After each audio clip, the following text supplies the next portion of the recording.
Purifying soul जिया। हमारे channel को subscribe करें। हो गए और सुन आ गई। कुरान में एक सूरत है सूरह ज़ुखरुफ। ज़ुखरुफ का माना होता है डेकोरेशंस, यानी आराइश और सजावट। जिस तरह आप किसी के घर में दाखिल हो जाए, वो सोफा कितने का है? इटली का है 10 लाख का। ये फर्नीचर कितने का है? 10-15 लाख का। ये दरवाजा कितने का है? 10 लाख का। यानी किसी को 10,000 रुपए का सोफा मुयस्सर नहीं है, किसी के पास 10 लाख का सोफा है। वो 10 लाख वाला अगर अपने से बड़े मालदार के घर चला गया और वहां 25 लाख का सोफा देख लिया, अब ये 10 लाख का सोफा ये गरीब का सोफा हो गया। मरून सी वादी में जाके, वादी मिना में हुजूर ने क्या कहा था? जो अपने पीछे दीन का कम लगा लेता है, अल्लाह उसकी दुनिया का कफील जिम्मेदार हो जाता है। और जो अपने पीछे दुनिया का कम लगा लेता है, अल्लाह उसकी निगाह के सामने गरीबी का दरवाजा खोल देता है।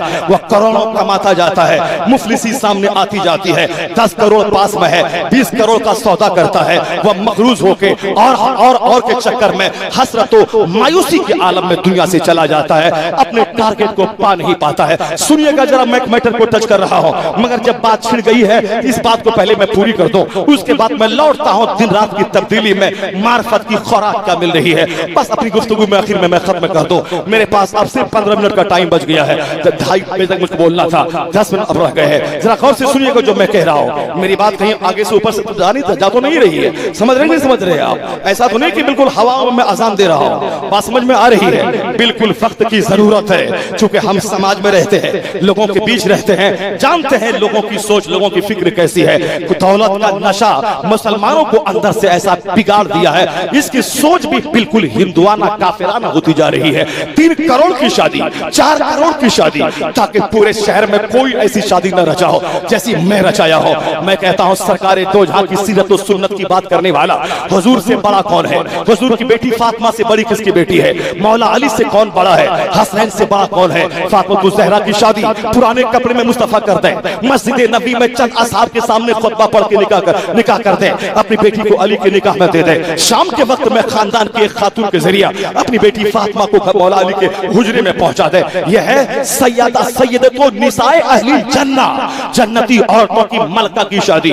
हुजूर तो कहते 1,40,000 सहाबा मेरे मक्का मदीना में है, नबी की बेटी की शादी है, सारे सहाबा आ जाओ, ये सारे लोग आ जाए, मक्का के आ जाओ, मदीना के लोग आ जाए। जिब्राइल मेरे 1 लाख सहाबी कलमा पढ़ने वाले मेरी बेटी की शादी में शरीक हो जाए। आसमान से ले आओ जो जन्नत से खाना, और जन्नत से ले आओ सोने का ताज, ताकि मेरा दामाद अली के सर पे रखा जाए। हुजूर के लिए कोई भारी बात नहीं थी। मक्का मदीना और जहां तक इस्लाम फैला है, वहां तक के सारे कलमा पढ़ने वाले अपने बेटों को मुस्तफा बुला लेते। नबी बमन बाप के मुकाबले में होता है, और इन सारे बेटों को बुला लेते, और मेरे कलमा पढ़ने वाले ये सब उम्मती नब्बानवी बेटों की सूरत में होते हैं, और नबी बाप की तरह होते हैं। अब वो कहता, आओ मेरे तुम्हारे पैगंबर की बेटी की शादी है, मेरे सारे मुरीदों, मेरे सारे कलमा पढ़ने वाले सहाबियों आ जाओ। जिब्राइल आओ जन्नत से जन्नत ताज ले आओ, अली के सर पे रख दो, और जन्नत का खाना ले आओ, सबको खिला दो। नहीं, कायनात के मालिक को मुख्तार ने अपनी शादी की, सत्तू चंद लोगों को वलीमे में खिला दिया। हुजूर ने अपनी शादी की, चंद असहाब को वलीमा में हुजूर खिला दिया। सबसे बड़ा वलीमा था मुस्तफा का। ज़ैनब बिन्ते जहश से निकाह करने के बाद उम्मुल मोमिनीन से जब आपने निकाह फरमाया, उसी में रोटी और गोश्त आपने खिलाया था। वो सबको नहीं, बल्कि आपने चंद असहाब को खिलाया था। और फातिमा ज़हरा की शादी में ना किसी नए जोड़े का एहतमाम है, ना साहब अब लोगों के खाने का कोई एहतमाम है। निकाह हुआ, अली के हक में डाल दिया गया, और आपकी बेटी फातिमा अली के हुजरे में दाखिल हो गई। अगर हुजूर ऐसा कर देते, लाखों असहाब को खिला देते, मैं भी आज 2 घंटे की तकरीर के बाद भीख मांगता।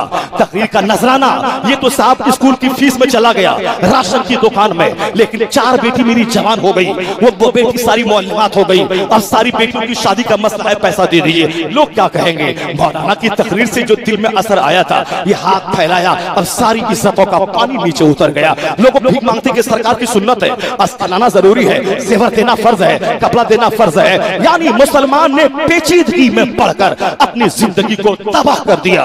इनकी सोच मोहल्ले के काफिरों जैसी, इनकी सोच दुनियादारों जैसी पेचीदगी, मकान पे मकान, सोफा पे सोफा, शादी में 3 करोड़ की शादी, सबको हम खिलाएं, सबको करें। हुजूर ने सादगी का नमूना बनाकर कयामत तक के गुलामों को जीने का हौसला दिया, ताकि जब वो सिंपल ढंग से गुर्बत में शादी करे, ऐसा से कमतरी का शिकार ना हो कि मैं कैसे जीऊं शरीयत के मुताबिक। वो अपने पैगंबर की जिंदगी को देख ले, गुर्बत में जीने का हौसला मिल जाएगा। सरकारे दो जहां ने यह नमूना पेश किया है, लेकिन हमने आज काफिरों की तरह सोचना शुरू किया और नतीजे में मखरूज हो गए हम। कमर टूट गई हमारी, चेहरे का हुस्न खत्म हो गया, कर्ज के बोझ में दब गए हम, सारा घर परेशान हो गया।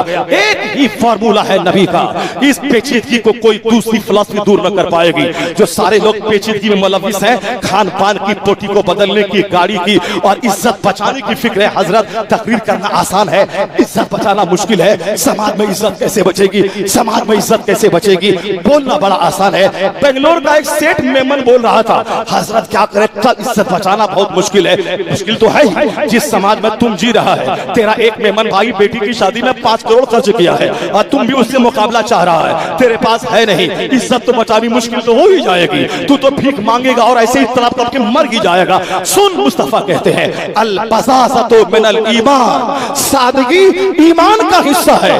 खान पान में सादगी, रहन सहन में सादगी, मकान की तामीर में सादगी, गाड़ी की खरीदारी में सादगी, बेटी की शादी में सादगी, बेटे की शादी में सादगी, वलीमे में सादगी, ज़ियाफत में सादगी, खतना अकीका में सादगी, मंगनी में सादगी, तीजा 40वां बरसी चहल्लुम में सादगी। सादगी मुस्तफा के फार्मूले को अपना ले, फिर ना बोलेगा इज्जत बचाना मुश्किल है या